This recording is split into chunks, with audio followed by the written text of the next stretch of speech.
turn now to that big news out of Washington.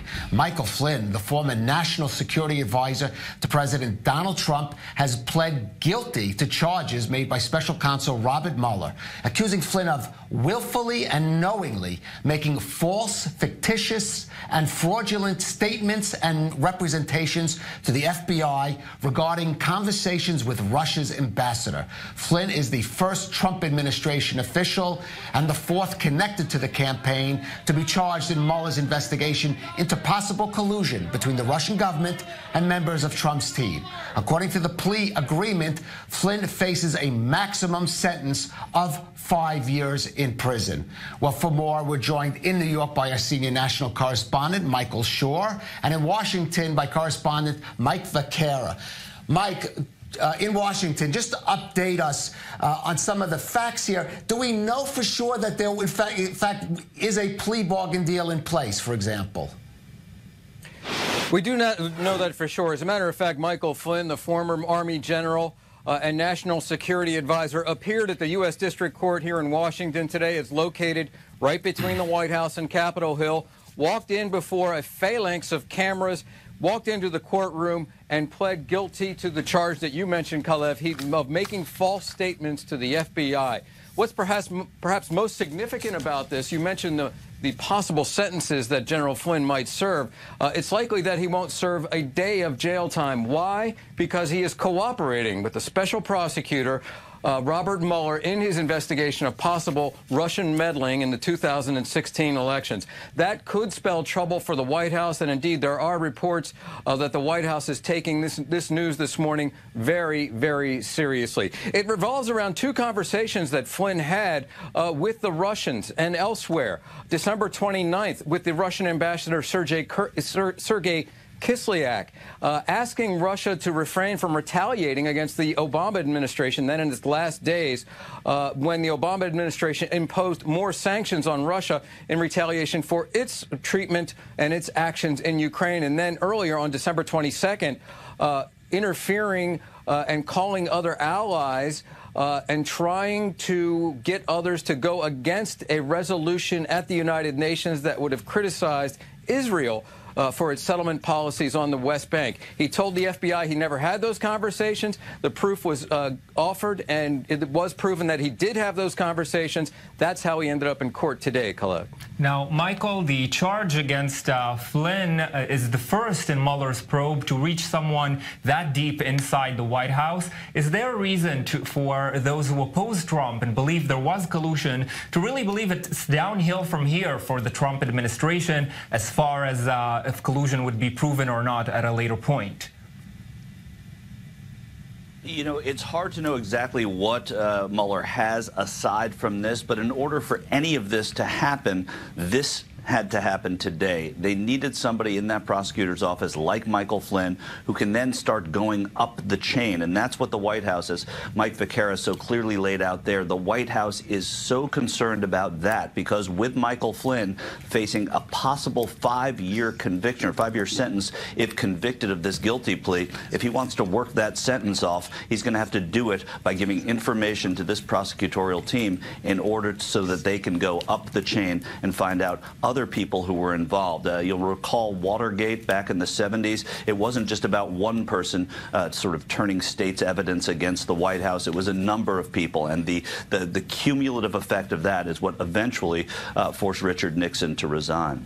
Now, Mike, back to you in the White House. As you began to mention before, there are two very serious conversations that Flynn reportedly hid from the FBI, conversations with the Russian ambassador, one of them concerning a Security Council resolution about Israel.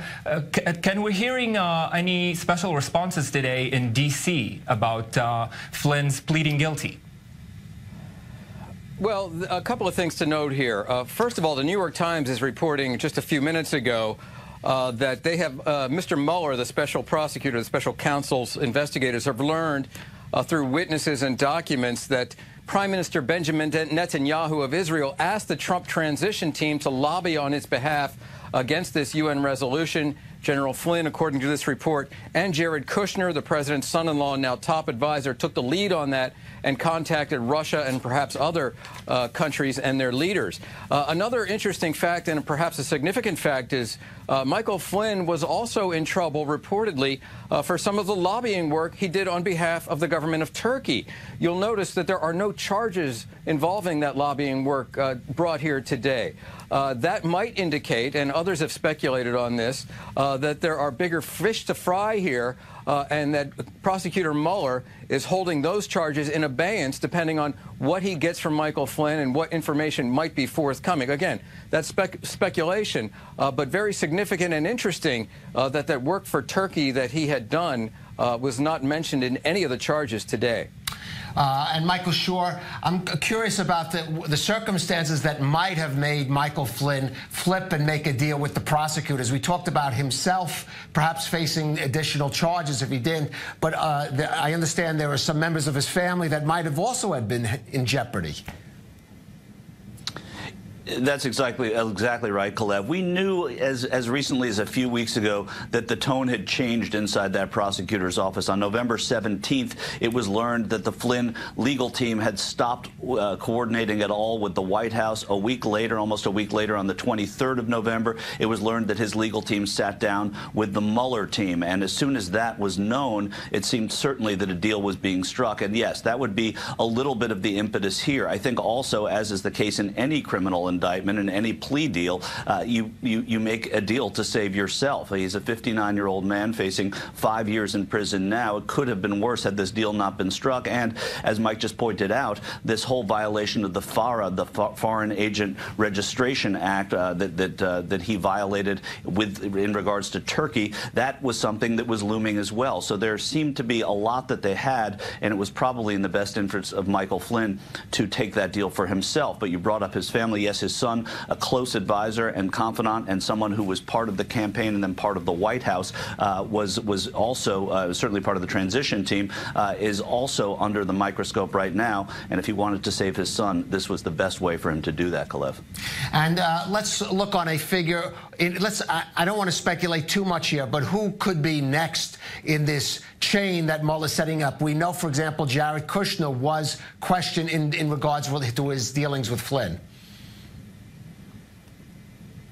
Yeah, if that's coming to me, I think, Paul Manafort is a name that we still hear a lot about. I think that they're trying to get more people to flip rather than necessarily indict them. So if they're working on a deal and they see Flynn, one of the other parts of the dynamic in these cases, and again, it is speculative, and I'm sorry, I know you didn't want to speculate, but clearly these are names that we all know, is that once they see somebody else flip, they are more likely to be able to do that. So Paul Manafort is somebody who may want to save himself, knowing what Michael Flynn might say about him. So it kind of has a chain effect here. You'll look at Jared Kushner. There are other people in the White House whose names have come up as well. But again, that's purely speculation. I don't necessarily want to go there. But this is how these things happen, and it's certainly on pace right now to go in that direction.